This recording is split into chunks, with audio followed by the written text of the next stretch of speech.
Alessandro, how do you feel? Oh, I feel so good. I am happy because you are happy. این رونتونه ها. I am happy because you are.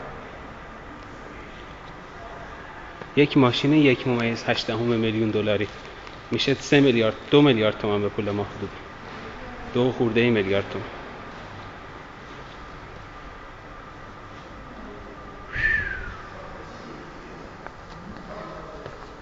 رینگاشه.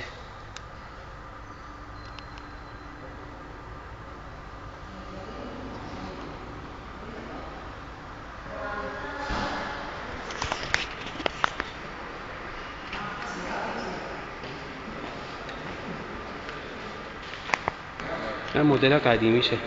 داریم برمیگردیم موزه تموم شد.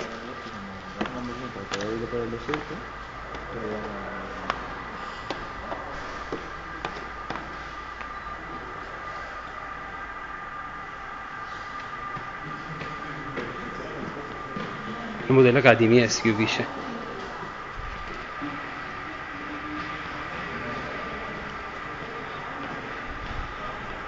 Grazie signore. این هم یه چیزیه که جلو درش پارک کرده. شخصیه. مال کسیه اینجا پارک کرده. LP 640 رودستر LP 640.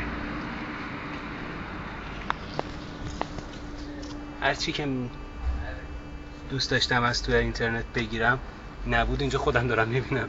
خیلی عجیبه. دوست داشتنی، تجربه خوبیه. جای همه ماشین دوستا خالی. در مورد عکس من تو شیشه چیه؟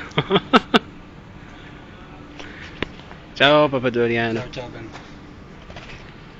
Visto la Reventon? Yeah, buah. Bella. Bella.